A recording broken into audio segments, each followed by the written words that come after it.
think we will get started now. Good evening, everybody. Welcome to the TechSafe School webinar series. Thank you for attending. We're very happy to see so many people who are interested and so many people who signed up, and I'm happy to see so many friends in the list of attendees. So thank you for being here. I'm Doug Wood. I'm the founder of Americans for Responsible Technology and the co-creator of the TechSafe Schools program, along with my longtime partner in virtually everything I do, the founder and executive director of Grassroots Environmental Education, Patty Wood. And we are going to be joined tonight for this special presentation by attorney, inventor, teacher, negotiation expert, and our very good friend, Julian Gresser. I think that probably most of you have already signed up to be a TechSafe advocate, and we really appreciate that. And we hope that when this webinar is over, any of you who've not signed up to be a TechSafe advocate will be inspired to do so, because that's how it's going to work. That's how we're going to make a big difference in this world. Before you ask, yes, we are recording the webinar. Yes, it will be available for you and others to rewatch. And as quickly as I can, I will get it up on the website. Tonight, we're going to have a presentation by Patty, and then another one by Julian, and then we'll open it up for your questions, which you can put in the chat, and we'll get to them as best we can. And by the way, we are here to help you in pretty much any way we can. So don't hesitate to reach out to us at any time. You know, during the week, we're pretty much around the office, so reach out to us. You are part of the TechSafe team, and we want you to succeed. It's a pretty crazy world that we live in right now, with so many things to be concerned about. And you may wonder, in the scheme of things, how important is this issue of wireless radiation in classrooms? Well, the answer is it's critical. It's critical to that family whose child has headaches every day, who can't concentrate on her work, and whose grades are beginning to slip as a result. It's critical to that teacher who is 4 months pregnant and whose baby's rapidly developing brain is sensitive to even the smallest amount of interference from RF radiation. And of course, it's critical to that little boy who sits with his Chromebook under that classroom router all day and feels fine now, but may develop a brain tumor at age 17 and wonder why. The other thing I want you to remember is there are a lot of problems that we face that are simply beyond our scope to fix ourselves. We can't fix gun violence. We can't fix racism. We can't fix our broken political system. But wireless radiation in our local school is actually something that we may be able to fix. And at least we can have a big impact right here in our own communities. It's not going to be easy. We don't want to sugarcoat this, but nothing really worthwhile ever is easy. It's going to take some determination, some moxie, as my father-in-law would say, some preparation, some strategic planning, and maybe some help from us.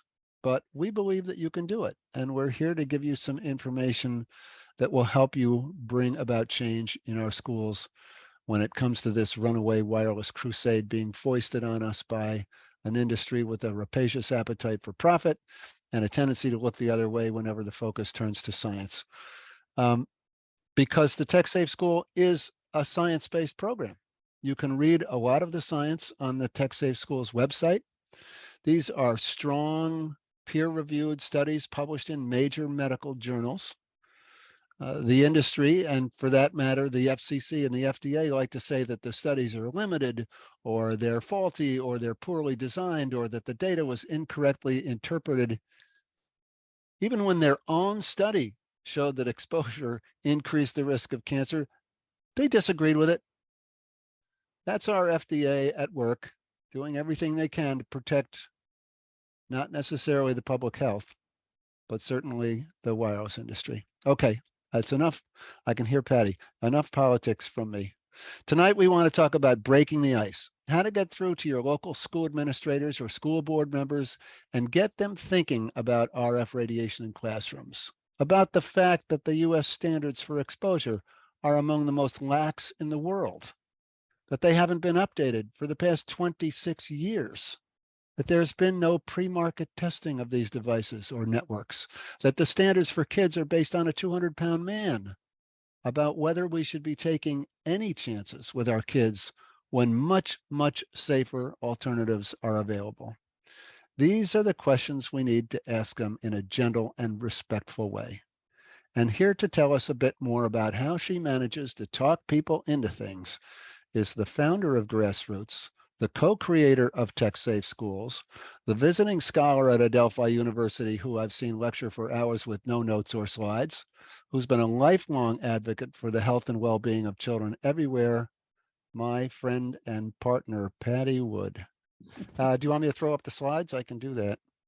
Yeah, but I just wanted to first say, that I thank everyone on the call for joining us tonight and for your interest and desire to address this rapidly growing problem of wireless technologies and the RF radiation emissions in our schools.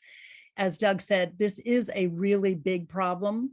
As Dr. David Carpenter said in a lecture several years ago about safe schools and safe technology, he just said that a school classroom is a really, really hot spot.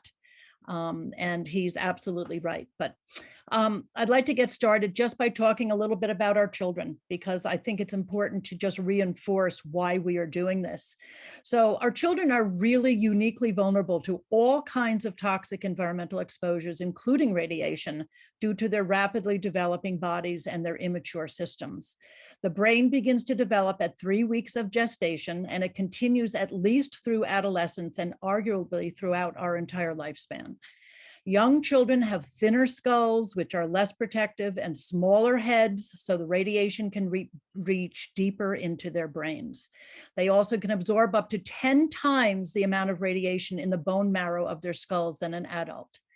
Higher amounts of water in their brains and other tissue facilitates faster absorption of radiation because of this unique physiology. And this all just confirms what we know about children and environmental exposures, that they take in more of any contaminants in their environment per pound of body weight when compared to an adult. We also have good science that exposure to RF radiation early in life can interrupt the normal development of the brain, showing changes in the prefrontal cortex. This is the part of the brain involved in social, language, communication, and cognitive functions. The study that was done at Yale University by Dr. Hugh Taylor and his colleagues showed behavioral effects in mice exposed to RF radiation during fetal development, similar to ADHD that we see in humans. Very early studies done in the 1950s by the US government also showed behavioral and other neurological problems in military personnel who were exposed to radar. Hundreds and hundreds of other studies show behavioral and neurological effects. There's much more science about other health effects to talk about, but this is actually not the topic here tonight. But let me finish about why our children are so vulnerable. A child's typical behavior also puts them at greater risk. In school classrooms, children are sitting on the floor with computers on their laps directly over the reproductive organs, are working at tables in very close proximity to their devices as well as other students' devices. Tablets, typically the devices of choice, have multiple antennas that put children at increased risk as they hold them closer to their bodies and are always in close proximity because they are, well, really just smaller than we are. They have shorter arms, their heads are closer to the screens, and that just also puts them at risk. So we're dealing with an epidemic of neurological and behavior problems in our children today, some of which are either caused by or exacerbated by exposures to RF radiation. I don't think that there is a career teacher in this country who does not see this shift in his or her classroom. When I was in school, there was one teacher per classroom. And I spend a lot of time in classrooms right now. I do a lot of environmental education in various places around the New York metropolitan area. And there is not just one teacher in a classroom. There's one teacher, and then there are at least 2 other teachers who are there to help the children who have difficulty concentrating, difficulty learning. The last but very important issue to consider is that we have decades-old human exposure guidelines for RF radiation that were developed in the 1980s by engineers, not medical experts. And they really came from the Institute of Electronic and Electrical Engineers. This is the IEEE, and they're based only on thermal or heating effects, even though we know that harm occurs even at levels below these thermal thresholds. Schools are unfortunately mostly content to rely on FCC guidelines and don't understand that just because a single device might meet those standards, the amount of radiation emitted by multiple devices and a router and a smart board or any other wireless products in the classroom may meet federal guidelines, but they definitely exceed the levels of RF radiation that medical experts have identified as unsafe. Other countries with more protective standards go even further to protect their children in schools. Examples are Israel, Cyprus, Chile, Lithuania, India, Australia. But this leaves parents here in America, where we have the least protective standards in the world, in the position of trying to prove potential harm so that schools will reduce or eliminate exposures to RF radiation. However unfair, the burden of proof is on us. So how do we move the needle? First, there needs to be an opening dialogue with the head of school or the superintendent of a school district. You have to start by identifying allies.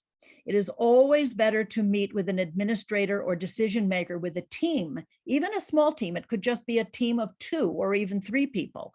But who are these potential allies? If you don't already have a network of other advocates in your community, what do you do as an individual who wants to do something about what's happening in the schools and this constant exposure to wireless radiation?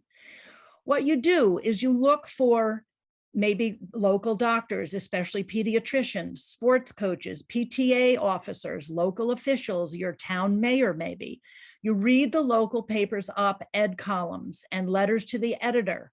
You attend school board meetings to identify those people who understand about children's health, or maybe even this issue, or you think that you can approach them to explain your concerns. Once you have at least one other person, and hopefully more, you meet with this team and you plan the meeting with the superintendent. Each person brings something unique and valuable to the table.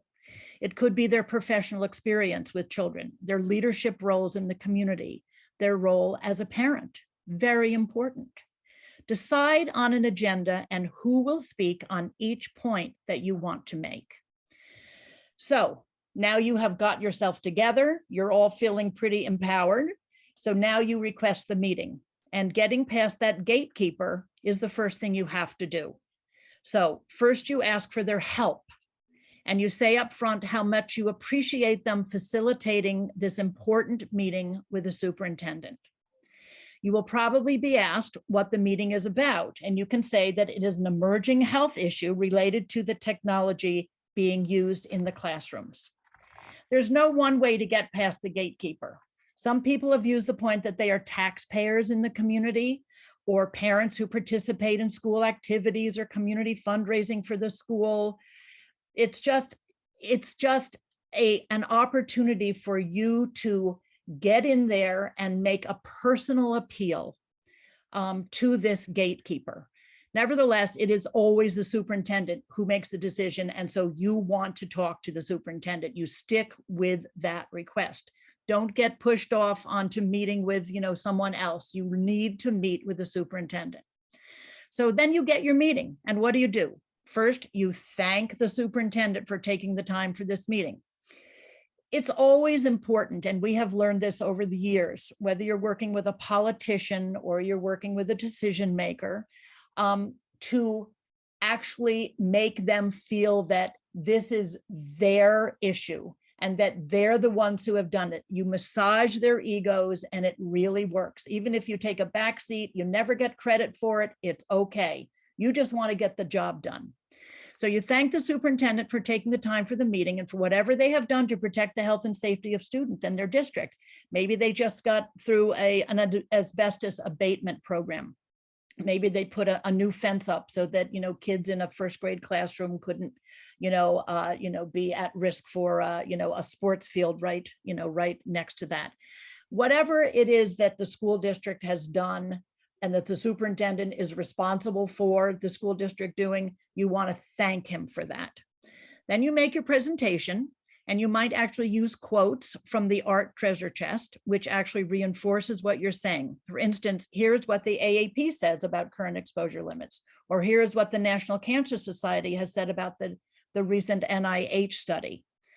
And then you talk about the simple low-hanging fruit that can be accomplished easily without any expenditure to the district. These would include things like turning down the power of the router. And Doug will talk to you maybe a little bit more about that, but you can understand that when you get the router from the manufacturer, it's set at its highest power level and they install it. But you can actually turn that router down like 80%, and all of the equipment or all of the devices in that classroom can still be functioning absolutely fine.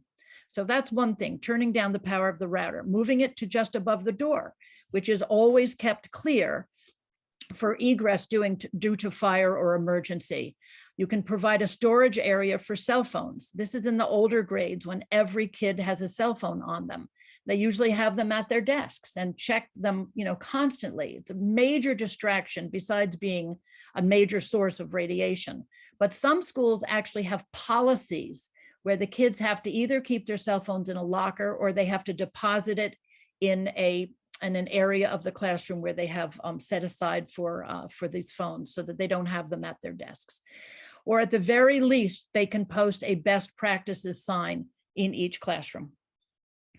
So you're not going to overwhelm with reams of papers or studies, but you have to leave behind a simple checklist that schools can use to reduce those exposures. A final parting thought may be that if there was ever a reason to invoke the precautionary principle, this would be it. And if they're not familiar with the precautionary principle, as you see on the screen there, it's when an activity raises threats of harm to human health or the environment, precautionary measures should be taken, even if some cause and effect relationships are not fully established scientifically.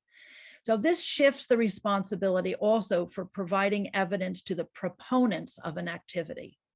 These principles provide a moral justification for acting, even though causation is unclear and there is controversy.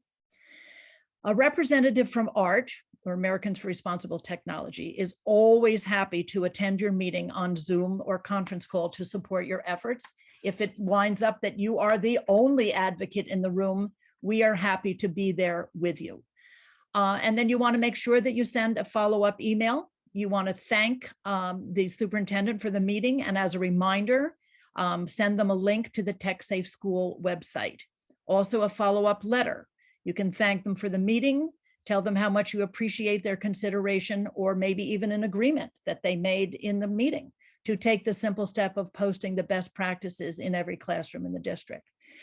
So these are just a few nuts and bolts suggestions, and I'm really grateful to have the opportunity to speak with all of you and welcome any questions or suggestions that you might have for others on this call if they have had positive experience. That was great. Thank you very much. And yes, for all of the people who are watching, Patty will be happy to answer questions later on.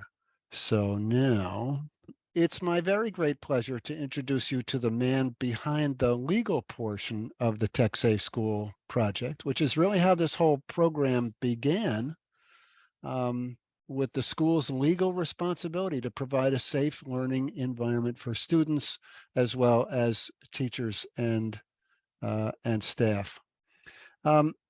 Julian Gresser was twice visiting Mitsubishi professor at Harvard Law School, visiting professor at MIT. He coached negotiations to senior executives from over 300 companies, trained the European community negotiation teams in the artful negotiation system that he invented. He was a senior advisor to the US State Department, the EPA, the European Commission, and the Prime Minister's Office of Japan. He's been a senior attorney in many of the most recent RF-EMF cases. Julian is the author of 8 books on environmental law, negotiation, resilience, exploration, discovery, and big heart intelligence, a synthesis of his life's work. I will admit I hesitated to ask Julian to participate in this webinar because it's like asking, Albert Einstein to help solve a basic math problem. But in his good nature, Julian has agreed to give us some basic insight into the system he's developed over the years and some thoughts on how you can apply some of his principles to your own life and to being a tech-safe advocate.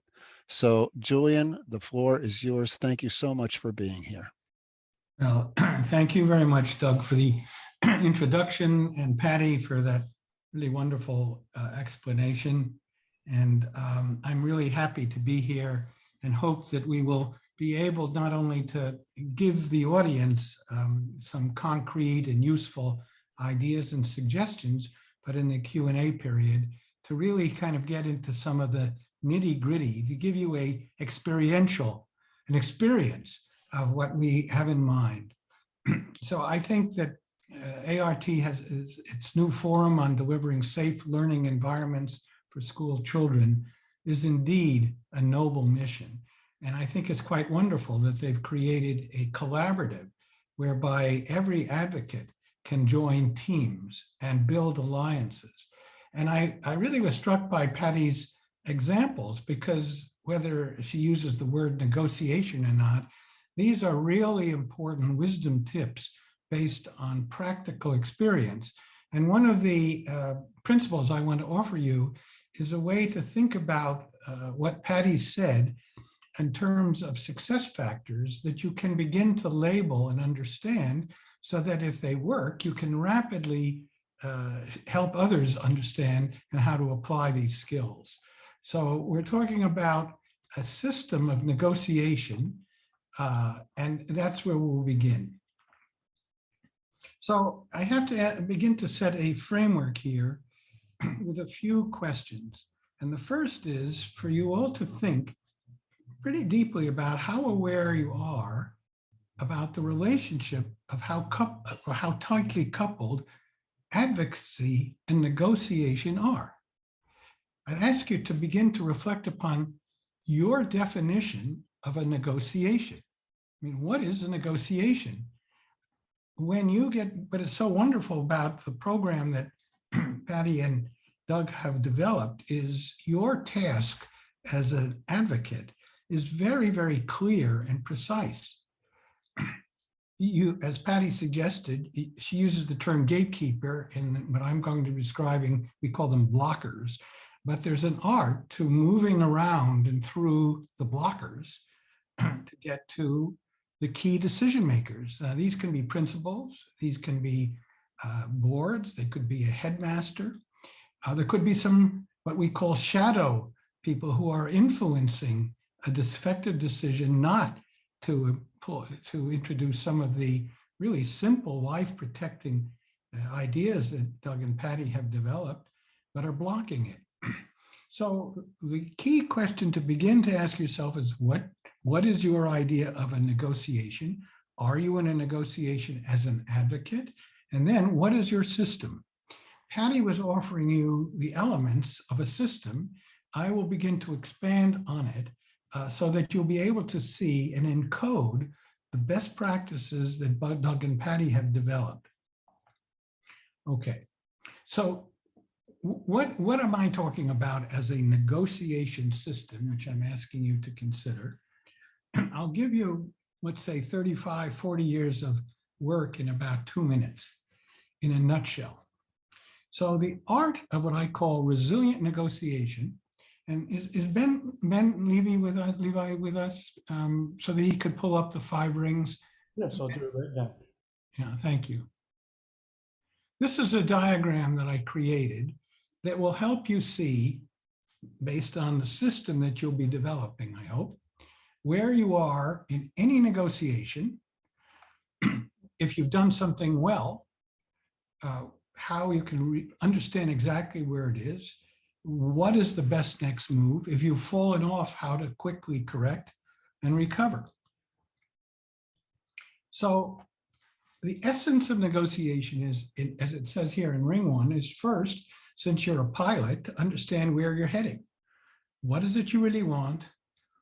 What is your mission? Mission is always in the world of the other. Here, your mission is very clear.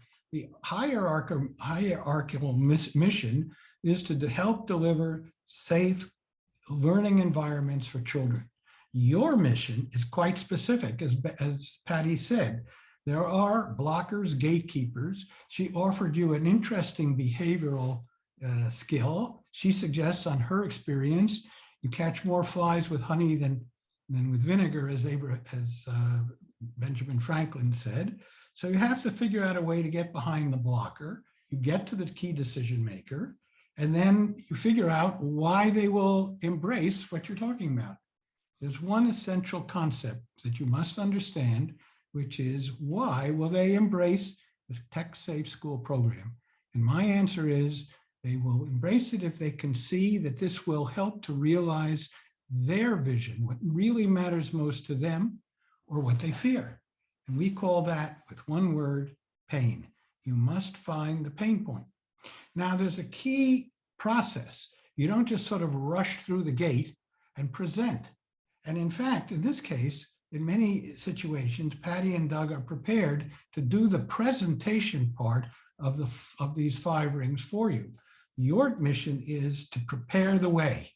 So the role is clear, the program is clear. The art and challenge that you face is how to move through the gate and set up the best presentation. Now, in some cases, it may fall upon you to yourself make the presentation. And Doug and Patty pointed out that many of the advocates are really keen to do this, but so one of the things that really concerns you is you fear that you're all on your own. You're right there, you're right before the decision maker, and what do you do? And how do you present? And what happens if you get a no? Do you fall apart if you get a no? What if no is your friend? So the process that I'm describing in a nutshell is you figure out what you want, you understand the decision process. You have to do that through reconnaissance. You have to understand who's making the decision and what is it that really matters most to them. Let's call it the pain. Now, a board member or a principal may be completely for the Tech Safe Schools program. However, they may have what we call real problems in agenda. They've gotten a big contract from AT&T. What are they supposed to walk away from it? And what if AT&T sues them or sues the board for breaching the contract? Those are serious problems. Or what if they have the belief or the false assumption that this is going to cost thousands and thousands of dollars? There's no budget for it. This is really not just their concerns or real problems, they're yours. You have, as a negotiator, as a professional negotiator, have to figure all of this out. So at least have a lie on how you will be able to respond and help Doug and Patty, if they're the presenters, to address these issues, or if you are the presenter, to be able to field them. Now, as Patty suggests, the system that I'm describing applies not only individually to your activities as a professional negotiator, but very importantly as a team. And as Patty suggests, a team can be 2, but a team of 2. However, you will have an enormous advantage beginning from understanding what a negotiation is. You are deeply involved in a negotiation. In fact, the most dangerous negotiation anyone could be in is the one they don't see. You have an enormous advantage right now beginning to train as a negotiator because the other side doesn't have a clue they're being in a negotiation. So you have real opportunity to gather intelligence, to prepare the presentation. Now, the art of presentation is very simple. You always present in the world of the other pursuant to your mission. You help them see a path that takes away their pain, that helps them realize what they yearn for. Most people probably want to protect children and have safe learning environments and respect the cautionary principle. It's not that they're pitted against children, but the system is forcing them into that. So you want to help them see, and Patty and Doug artfully suggest, keep it easy, keep it simple, allow them to have early wins, on some of these little micro moves that could be made, and then move it forward. Now, if you get a no, it's really important to understand a no is not the end of the world, particularly if you stay out of what I call need, the delusion that your life's going to be over if you fail. In fact, it's not. You can have a wonderful life, and as I'll describe in just a minute, there are enormous benefits by just learning this process, because you can apply it literally to every negotiation, even with the black belt 5-year-old you have who refuses to make her bed or something. So it is of universal application, and I have found that each negotiation actually is itself a gate to discovering who you are, what are other people about, what is the world about, what really matters, and then the joy of actually recovering. When I did judo for many years, the first thing you learn is how to fall, how to break fall. So once you're not afraid of losing or failing, then you become very, what we call dangerous, because you're free, you flow. Bruce Lee used to say, be like water, my friend. The artful negotiator is like water. So it's key to understand the power of no. It turns out that if you get a no, that's not the end of the negotiation. It may be the beginning. Think of that for a second. Why should a no be the beginning of your victory? Because your process is really a work of mercy. You are really helping some person or group or board solve a deep and serious problem. And you're doing it in a way that has integrity, that's not exorbitant. You're not trying to contrive or manipulate them. You connect to them with your heart. We call that big heart intelligence. And if they're saying no to it, but your negotiation can continue. And so I have found time and again, the price that a negotiator or the other side will pay for a solution to their problem will go up, not down, thanks to the fact that you're able to manage the no and not fall into this delusion, somehow you're going to die because you got a no. But rather, you see it as just one decision, and then you can move artfully around it.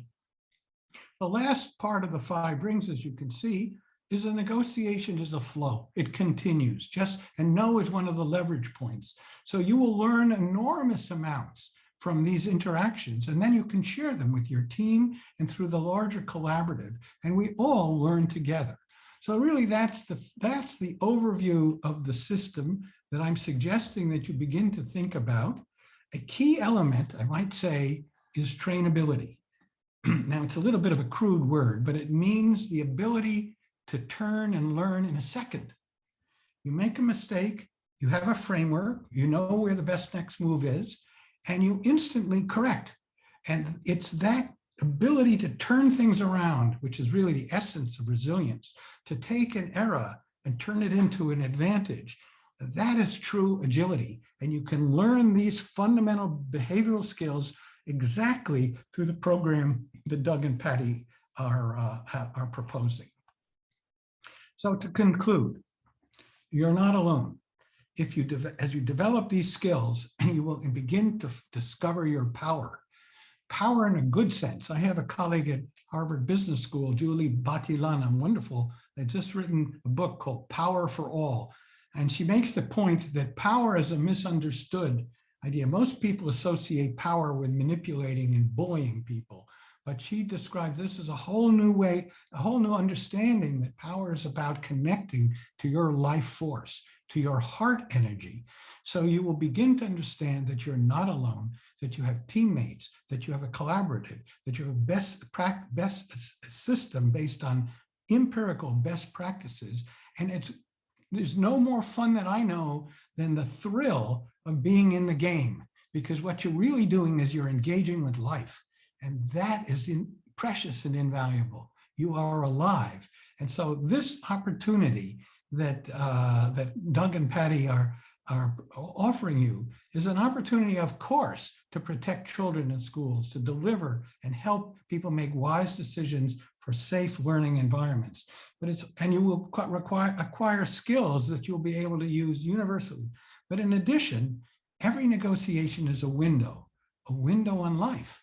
And what if you could turn the entire thing around and use this as really a fundamental and unique opportunity for continuous lifelong learning?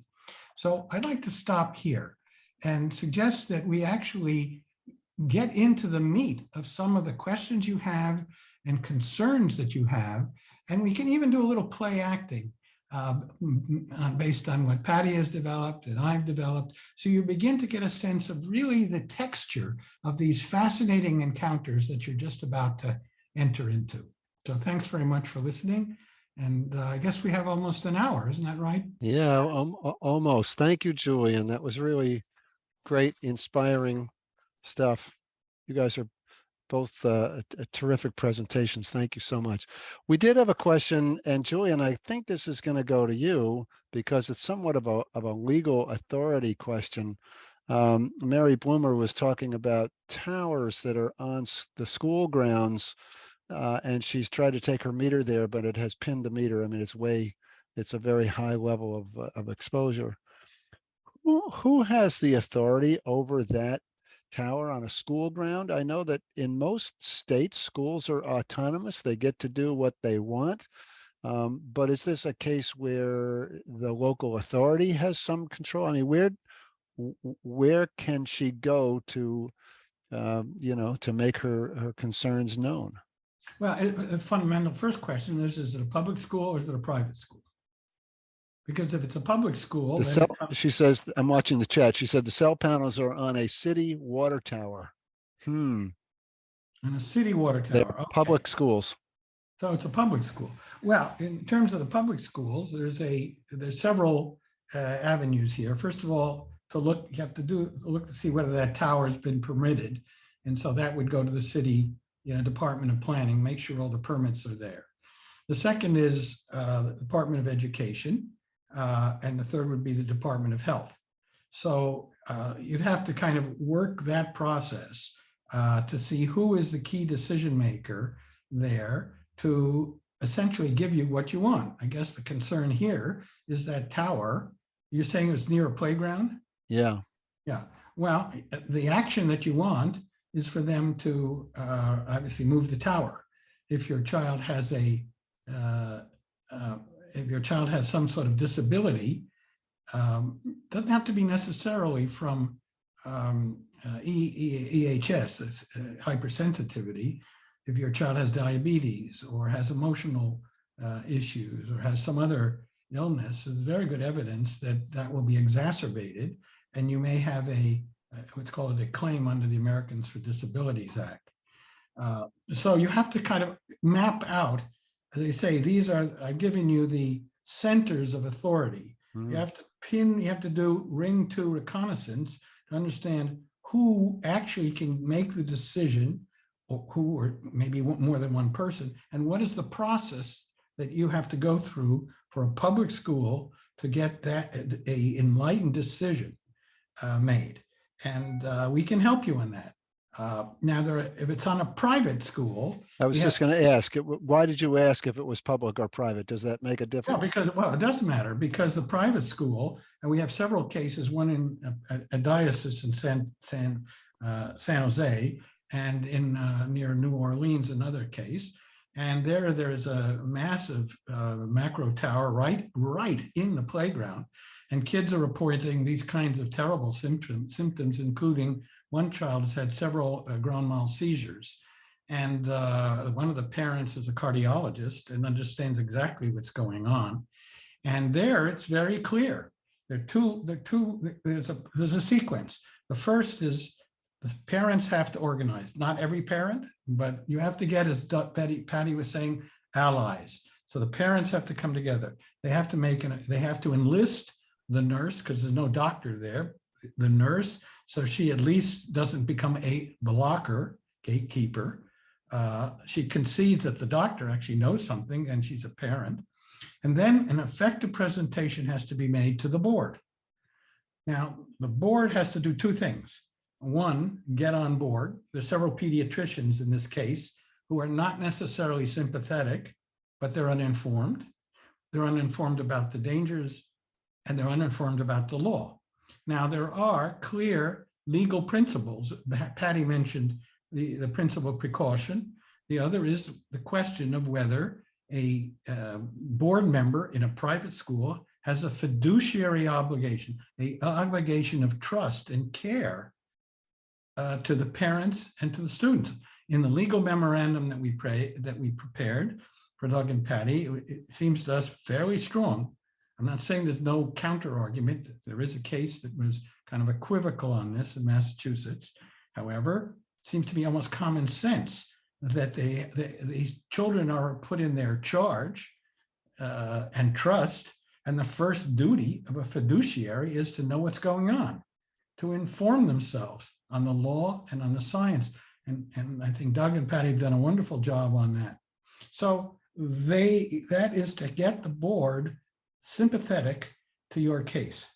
The next big problem is, what about the telecom that's got a contract with the school that's putting in several $1,000s a month? What's the basis to get the school board to confront the telecom and saying, look, you have to go to the contract. So the board has to provide the contract to your team. You go together, as Patty said, you nourish this co-creative, co-reasoning process. And all of a sudden you find that the contract has made all sorts of representations, either about safety or about that it's going to have insurance. There's some insurance. It turns out that no insurance company in the entire world, all the top ones, will not insure EMF harms because it's too dangerous. They don't want, it's just a terrible business proposition. So there's a lot of misrepresentation the telecoms are doing to the school board who has signed a contract.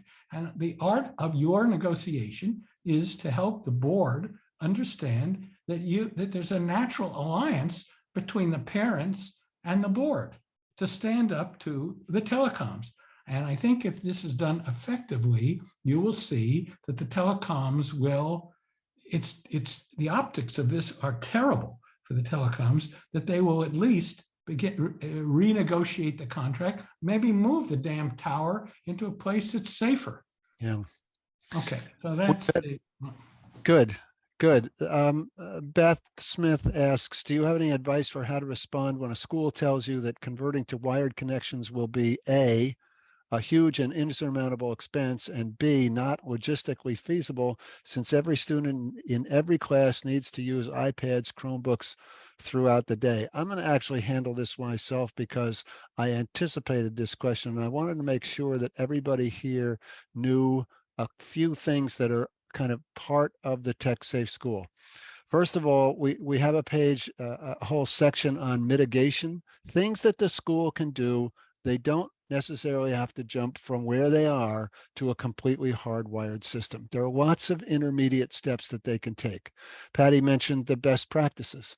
That's probably the lowest hanging fruit, and the easiest thing to get a commitment to do would be to put up the best practices in every classroom, and that is on our website on the resources page. But we talk about measuring exposures. We talk about increasing the distance and reducing the time. How much time the routers are on, their automatic shut off equipment and things that can be done there. Patty mentioned moving the router from, here where it is right over everybody's head over to above the door. Completely has no effect on the operation of the equipment. Everything still works fine. And in fact, here's that chart.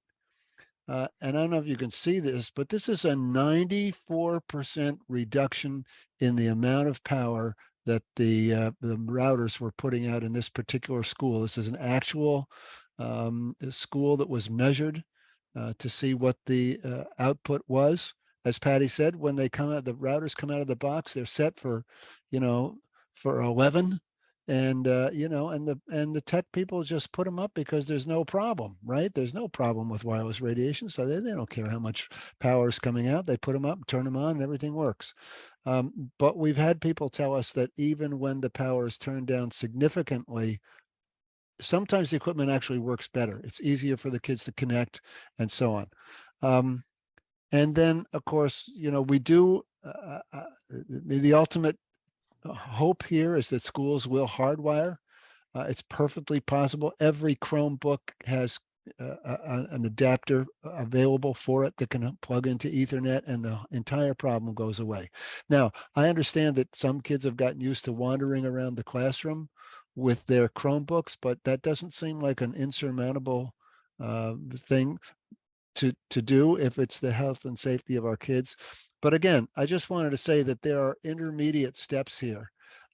And even just putting up the best practices from our point of view represents a win, because it's an acknowledgement by the school system that there might be a problem. And it gives everybody in the school the the message that maybe this stuff isn't so safe after all. So I really think that's a great idea. Patty, do you have any other words of wisdom for this? No, I think you're pretty much there. I mean, we also designed, you showed that that multi-plug uh, router there, didn't you?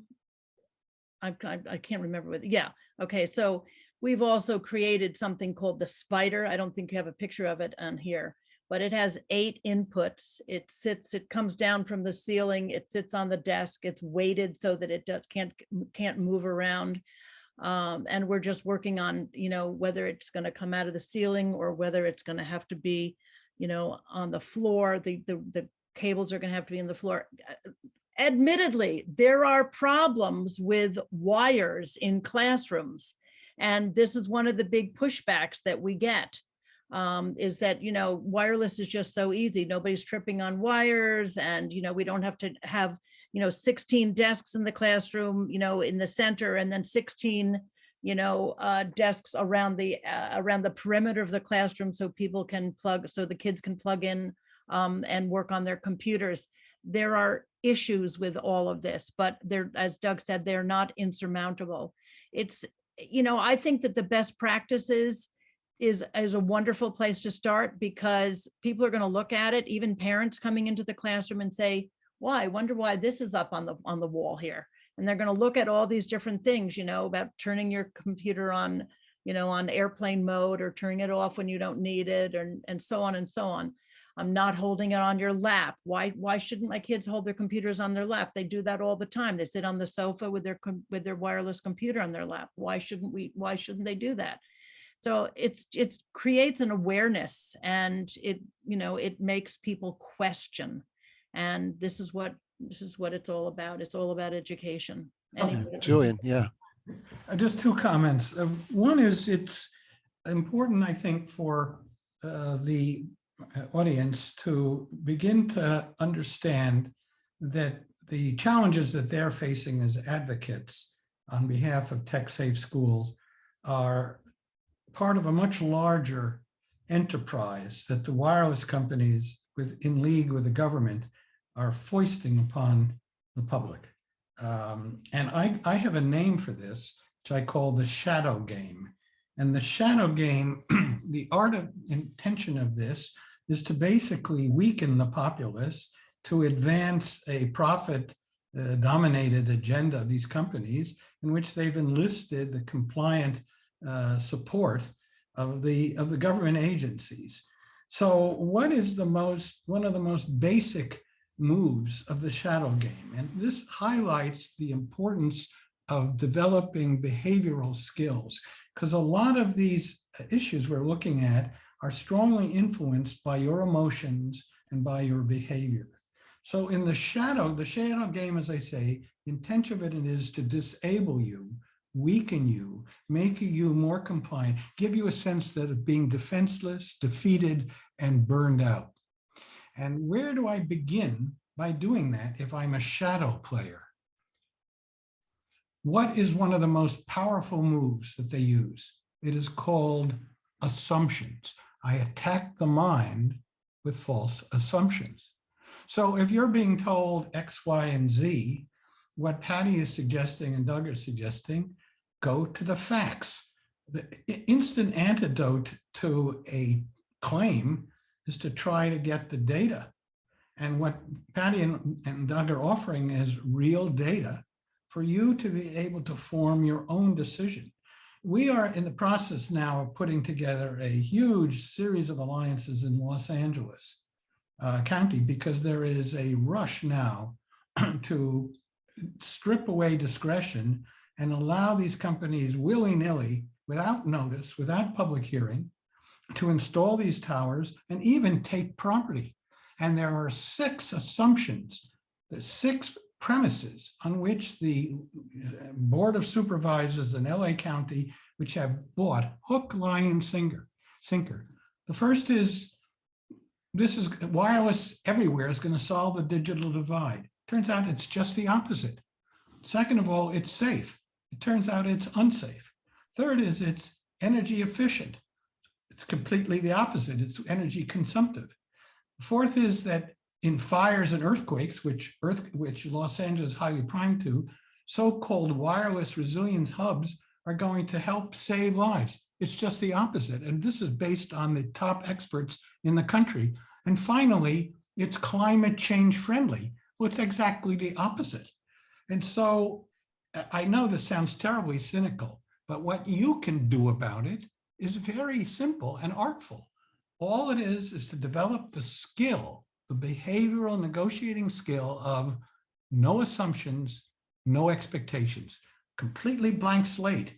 So you just look at the data, see the world as it is, and you will instantly find your power, your need will diminish, and you will begin to flow. So you can practice in these very simple situations to begin to not believe what you're being told, and to then, in a nourishing way, as Patty says, encourage the decision makers to begin to be open. What is the basis? Well, they say, well, the government said it's safe. Well, we have a lot that we can share with you on that single proposition about what the government is telling us. That's for sure. A lot of people, a lot of people. Speaking of which, I wanted to make sure that everybody knew this is not on the TechSafe site, but it is on the ART site in the toolbox. One of the facts that seems to cause people to kind of stop and pause is the fact that the major insurance companies, as Julian said, will not insure against RF, against personal harm from RF exposure to RF energy. So Lloyd's of London and Swiss Re, who are the 2 big reinsurance companies in the world, will not insure anybody for this risk. And so Verizon and AT&T and T-Mobile, when they file their 10K filings with the Securities and Exchange Commission, have to admit that their business could be significantly impacted by claims for health. So here you've got the major carriers admitting that their stuff may not be safe, and you've got the major insurance companies refusing to insure them. So when you've got somebody who is steadfast, this is total baloney, I don't know what you're talking about, you have no idea, this can't be right, the FCC says it's completely safe, I would ask them why they think the insurance companies won't insure the wireless companies for that purpose. Right. Yep. And why the telecoms themselves have to admit to their shareholders that there may be, serious financial implications if someone were able to win a lawsuit against them because of harm to their health. Yeah. Okay. Other questions? We had a question about. I don't want to really talk about OTARD at the moment. Can you explain the 273A to the participants' child endangerment law, California Penal Code? I think this is a good way for the schools to understand all this, given the fact that no insurance company will protect the schools. Well, I could just say a little bit about that because Yeah. it's in our report. The fact of the matter is there is a huge gap between where the law is and whether the enforcer of the law will enforce it, or whether the government will abide by it. Actually, all the laws in the books are pretty good. That if the government and if the private and public entities and if the companies followed the law, we would have what we call a balanced solution. What TechSafe Schools is offering is there's nothing radical or crazy about it. You're offering a simple, practical way in which kids can be safe and enjoy learning. So who would oppose that? Now, the particular issue of the child endangerment is right in the California Penal Code. So is assault. You cannot assault or trespass on a house or a school. It is a crime to endanger children. But we've looked, Ray Broomhall, our colleague in Australia, one of our members of the BB Elon group, the Broadband International League, has brought a number of cases under the law of assault in Australia. It's clear that putting a macro tower in a playground, exposing children to RF radiation without the parents' consent is a violation of the Penal Code of California. So why isn't anybody doing anything about it? The practical answer is it's for the United States, a somewhat novel interpretation or use of that provision. Mm-hmm. And the local prosecutors, I've talked to criminal lawyers, we have this issue in Tahoe right now in our case, and the assistant attorney generals are reluctant to take it. It's new, they're understaffed, and there's no penalty that they can find associated because they're underfinanced, and they're hesitant. But in many of these cases, if somebody brings one of these actions, somebody's going to break through, just like in terms of the liability. The situation in Pittsfield, you may be hearing about in terms of the Board of Health issued a cease and desist order because a number of people in the community were seriously injured by towers, and the telecoms have muscled in. They brought a lawsuit, and the board just last night, voted after they have developed this for a year to rescind their cease and desist order. They kind of temporarily capitulated. But had they stuck to it, which they should have, and if they come back, if, for example, we are able to bring real political muscle, and so they reissue it, so one of these parents or one of these victims is going to bring a lawsuit, and they're going to get through what are called the motions to dismiss, and they'll get before a jury. And that jury is going to understand this is a civil action, a violation of assault, endangerment of children, all these actions. There's going to be a massive award, and that will be the spark. It will come for sure. Yeah. Just a question of when. Julian, let me ask you. Sorry, Patty, go ahead.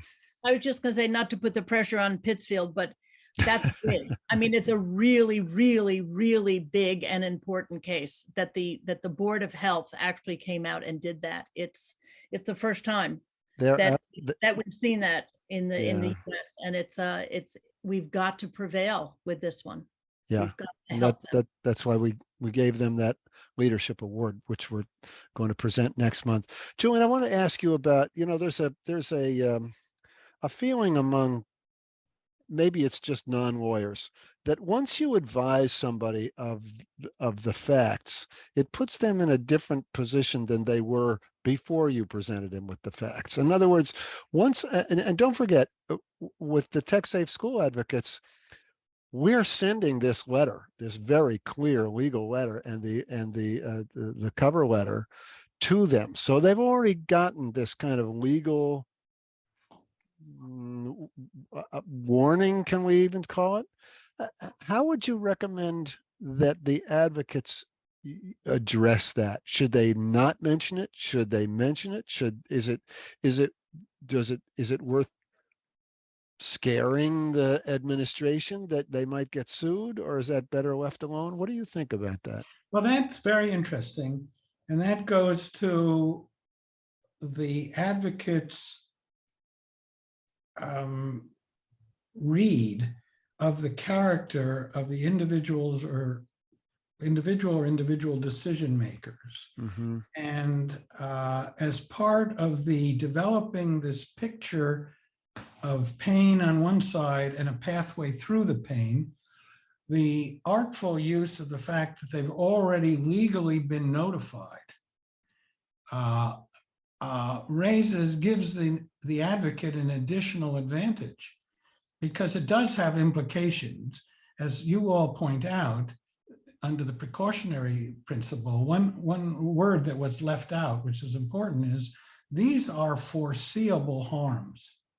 These are foreseeable harms, and there's a clear corresponding legal duty to be informed, which you laid out very clearly. And so you could see that an advocate might ask a question like this. There's a whole part of the art of the question that we explore as we develop these skills. But how do you feel, or how might you handle the problem that you now have been given ample information on the harms that are clearly foreseeable and the legal risks of ignoring them? That's called a pain discovery question. And you don't have to, there's an art for doing it. You don't have to be, because some people might say that's very aggressive. You're trying to put somebody against the wall. No, no, no. You can ask it rhetorically. How might we do, how might we work through that so that it's rhetorical, it goes up vertically. And all of a sudden, the principal or the headmaster, it's kind of on your side, and you're reasoning together, very nourishing, as Patty suggests. But they then may say, well, look at, we feel really in a box here because we really understand. We understand we have a liability to our parents, but we could have a liability from the telecom. How do we solve that? Yeah. So all of a sudden now they're asking for your help. And you say, well, we can really work with you on that.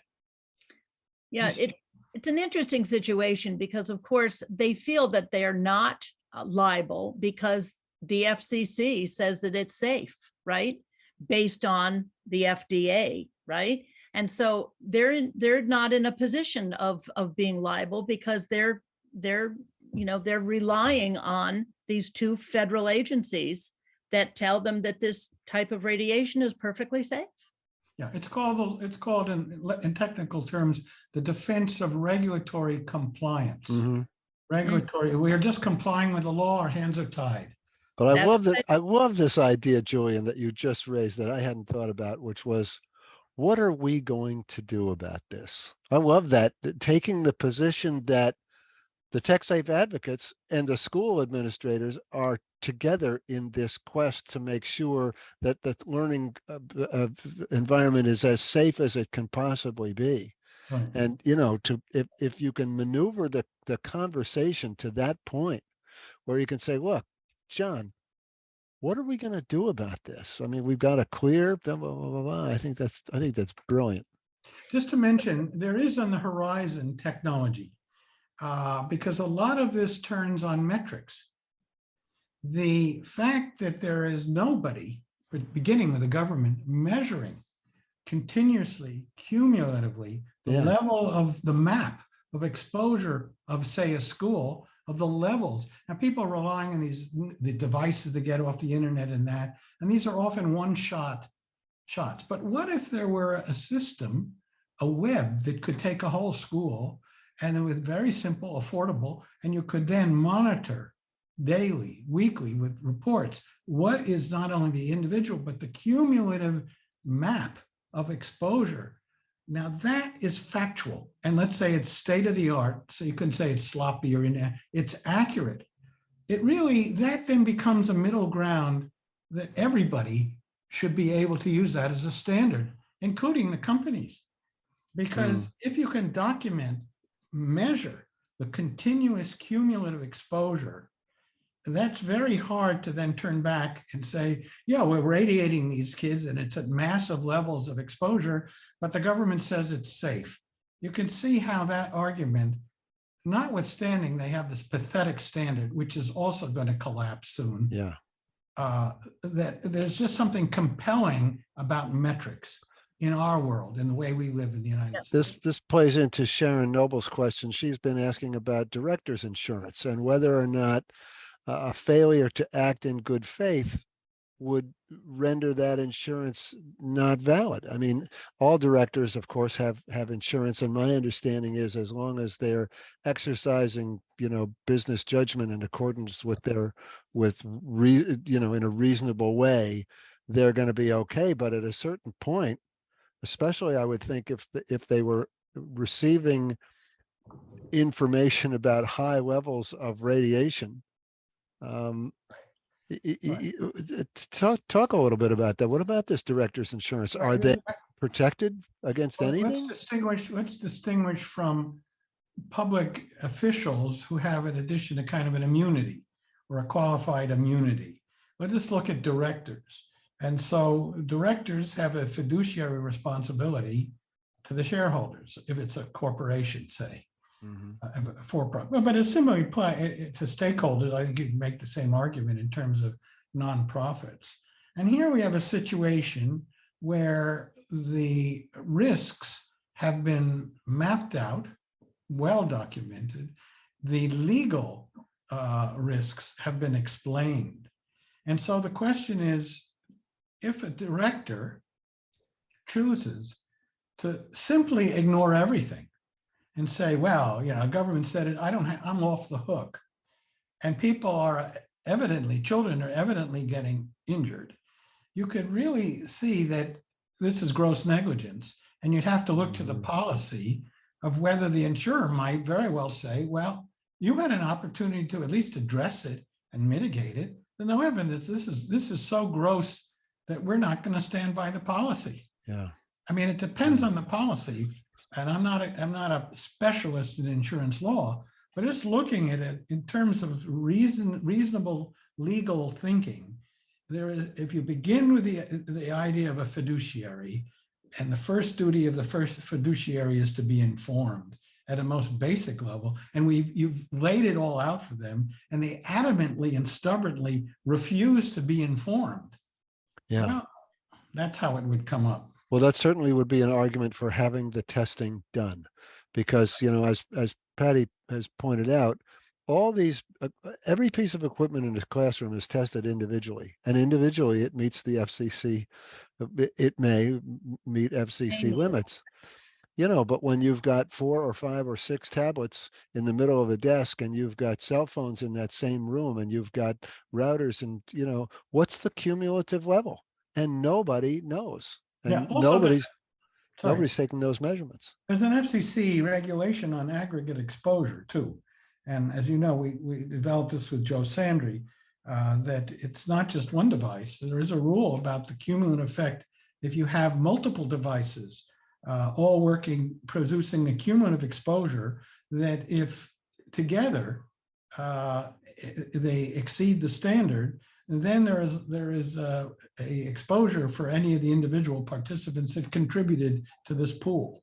So there are some standards that actually we can use to make out a fiduciary argument as well as a liability argument. Yeah. No, I think it's really important to just make things very, very basic in your first conversation. And that is that, we have a uniquely vulnerable population here, right? Children. And there's many, many more things that make them more vulnerable than what I spoke about tonight. But you have this uniquely vulnerable population in a uniquely high Wi-Fi environment. And there's a really simple thing for anybody else to understand. I mean, anybody who's never really even thought about this issue, they can understand that. They understand that children need to be protected. It's a natural instinct, which is why we created the Baby Safe Project, right? Because here's the most vulnerable, which is a, developing fetus, and you've got mothers sticking their cell phones in their pockets right over their babies. And, but when you're talking about a school environment, this is where the first change has to happen. This is where we need to make this change. And if it happens in schools, then it's going to be, hard to look at the other exposure environments and say, hospitals and office buildings and everything else, and say, well, that's okay, right? It's just not okay. It's not okay for anyone. Then the whole issue of, people who have, EMS, who can't work in buildings and can't go to libraries, can't go into courthouses, can't go into grocery stores, will become, more evident as well. So it's just, there are a lot of things that can happen from this first step.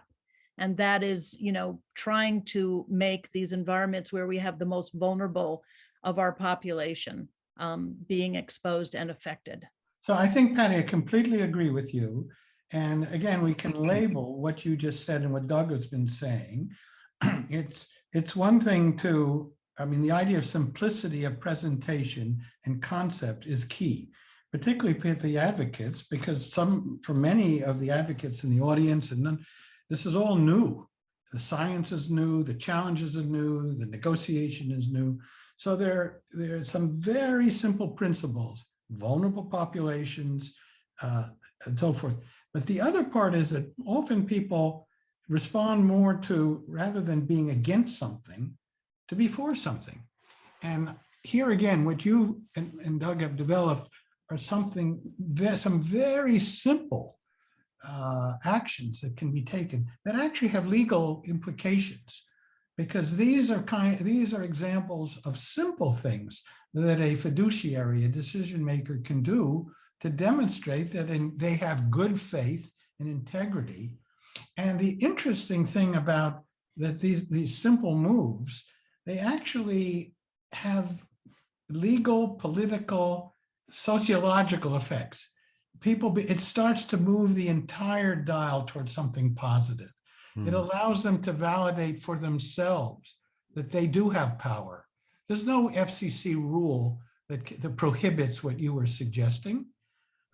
So these are simple things that a school can do to develop a safe learning environment, to begin to reduce their legal liability, and most importantly, to protect children. And the cascading effect of one school that does it throughout your collaborative, all of a sudden, that's a true win.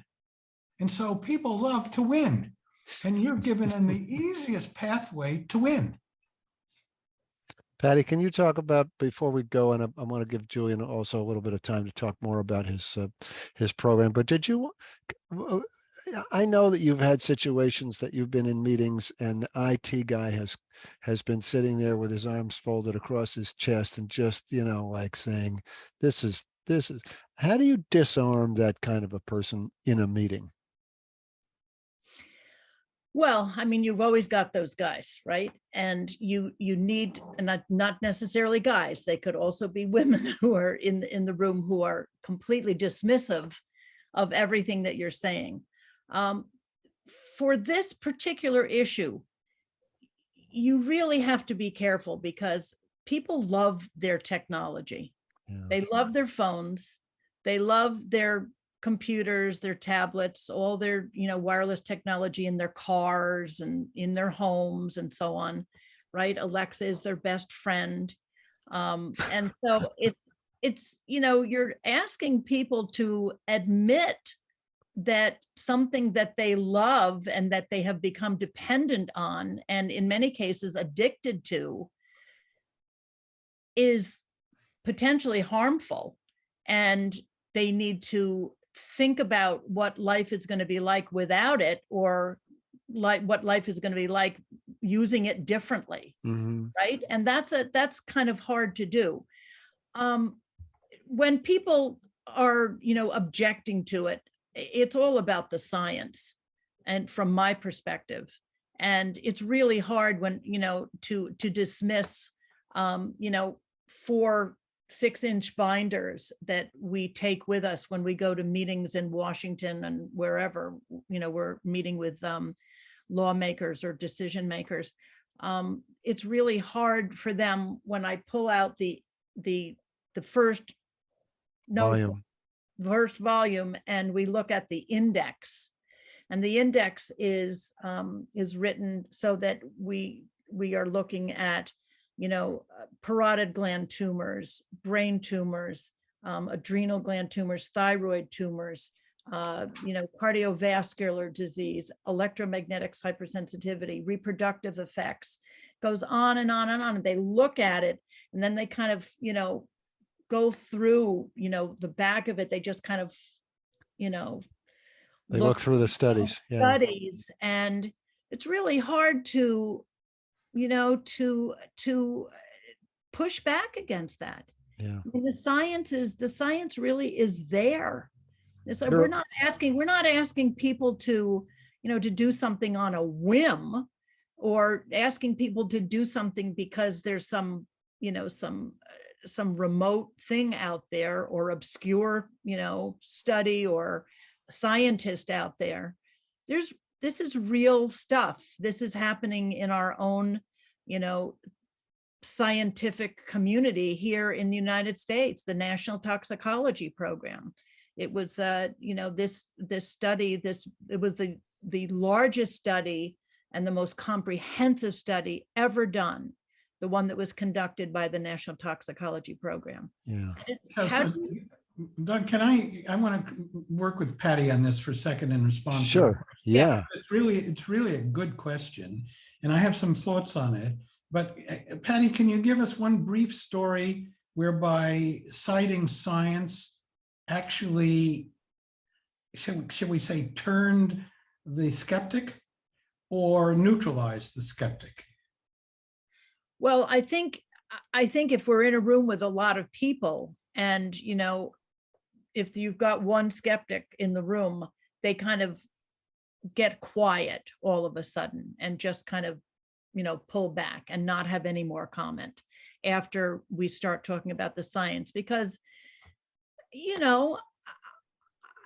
I think that it's really, really important to give people an opportunity to say what they think in the meeting. I think it's good that, you have people who push back, and you ask them, why? Do they have children? Are they not concerned about their children? Sometimes those kinds of questions are asked, not necessarily by me, but yeah, that's my instinct, is to say, you idiot, what's wrong with you? But I'm always amazed that you manage to stay so cool and so nice to even people who are, and I've seen you get through to those people, again, by showing the science. I can't tell you how many times I have spent, after the meeting, I have spent time, on a dark sidewalk, outside an apartment building where we just gave a presentation in the laundry room in Yonkers. I'm not kidding, because they were going to put, a big 5G antenna on the roof of this apartment building. I mean, we won that one, but I spent, a good hour after the meeting talking to these two guys from Verizon, just, going over it, just going over the whole evening, the whole presentation. I got to present, they got to present, how, they're going to get better service and blah, blah, blah, blah, blah, and whatever. Here are a few reactions to Doug's question in light of what you said. Okay, number one,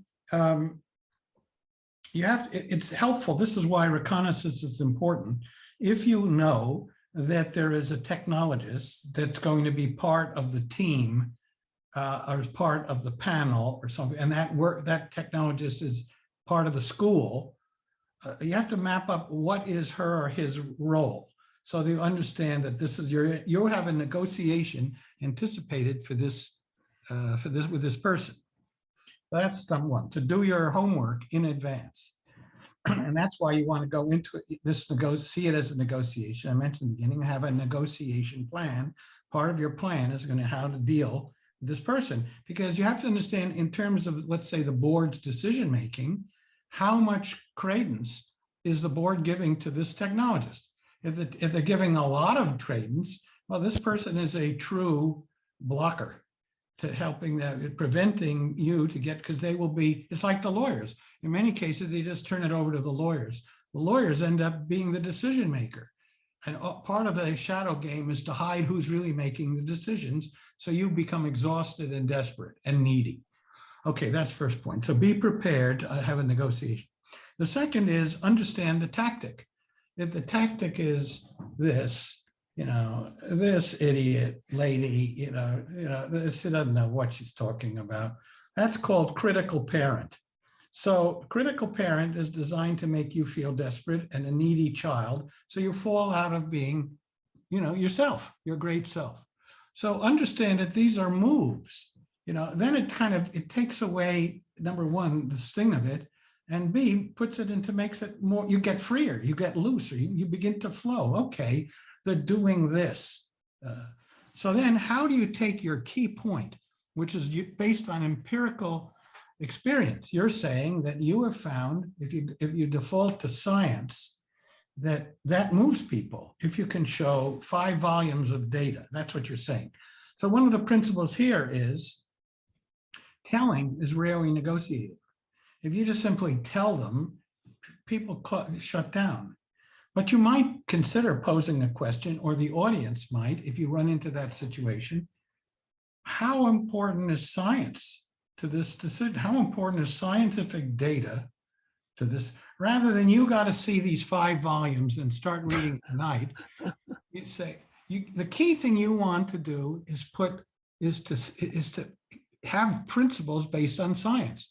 Now you have to be prepared. Well, it's uncertain. They may say, well, it's uncertain. I don't care if you got 5 volumes, it's not proven. So then you have a legal negotiation concept, as you're really arguing, well, who has the burden when you have a vulnerable set of children, when you have a law that is, we have also the 68 Act, by the way, don't forget, which recognized that radiation, the Congress already said, non-ionizing and ionizing radiation represents a public imminent hazard. And so that on top of that, you have science. Question is, who has the burden? We've shown this persuasive case. This is what the science is saying. On what basis are you completely brushing it aside? That poses the question for them to have to respond, and weakens the thought about, we know everything and this is just all nonsense. And then finally, C, negotiation is ongoing. The real negotiation might happen, as you said, in the coffee shop after the formal hearing. I can't tell you how many negotiations you're negotiating. They think it's just the hearing's over. You get to the decision maker, you pose one question, and all of a sudden they discover, and you've won. So you want the advocates here have to develop the skill of being always in the game.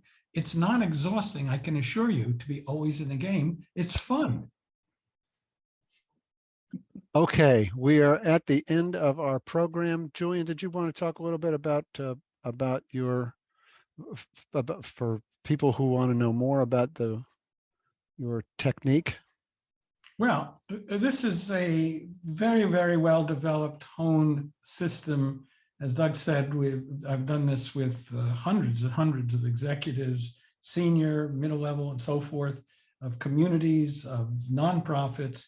And these skills can be acquired. These are largely behavioral skills, but have a structure to them that we learn together.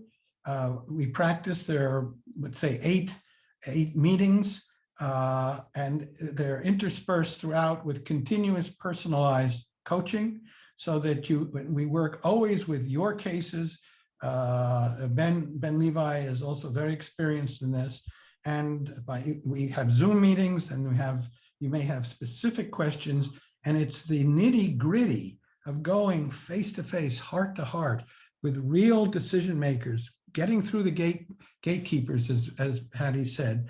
This develops a body of practice and experience that everybody can learn from. And it's very measurable. You can begin to measure exactly the value to you, the team, and the overall collaborative of WIM. And you can begin to understand the real value of how to recover and not fear, as I said, fear the no. The no is your friend. You begin to acquire these skills, but most importantly, there's a transfer of sort of knowledge from me to you. And then you begin, almost like a martial art or like tennis, it becomes your own. And then you can begin to communicate it to your teammates continuously. And we all build this structure together, this collaborative learning network. And then if we can begin, and we begin with small wins, base hits. I have a wonderful friend who's a fabulous businessman. He attributes all his success to the fact he focuses on just base hits, simple little wins that then start to cascade and build these core skills. And we do it together, and we can draw upon, I hope, Patty and Doug's wisdom, and we can encode essentially the wisdom genome that, Patty, you've developed over all these years, as Doug said, on how you disarm people. We can encode it. So I hope that you and Doug could play some role. I know how busy you are. And so we all learn together. And in fact, as we begin to build allies, not only in the schools, but actually some of the decision makers may start to become allies. And then we have the basis for a sea change, not only with the 150 people who have expressed interest in being advocates, but really across the country. And these issues, by the way, they're common across the world. Parents and teachers have the same issues in Australia, New Zealand, and London. And so we have an opportunity in this very focused arena, I think, to light the spark. Patty, yeah, I'm sorry, Patty. What? I just said that would be great. We need to have a couple of wins in schools across this country. Yeah. It's really, really, really important, because once you do it, then it will just cascade. Right. So I think finally, just to say that Ben and I believe we decided on June 9th, but we thought we would have, for those who are interested, a Zoom meeting, and we can give you a presentation, explore and tailor it to those who want to proceed with the program in a way that will be optimally effective. Because we began with the notion that Doug told me and Patty told me that many of the advocates are really passionate, but they have concerns, they're frightened. This is new terrain. And I think right off the bat, we want to give you a sense that we're all doing this together and there's nothing to fear. The only thing that is you might get too excited with the sense of the chase. But that's, I think, a problem we all would like to have. Right. Great. Patty Wood, Julian Gresser, thank you so much for sharing your wisdom with us tonight. It really has been interesting. I hope it's been useful for our TechSafe advocates. As I said, we have recorded this. We will make it available in the coming days. People have been asking me about the chat, and we'll try to figure that out and make sure that those who want to get copies of the chat can do that. And are the email addresses of Ben and me in the chat? Ben has put in the email.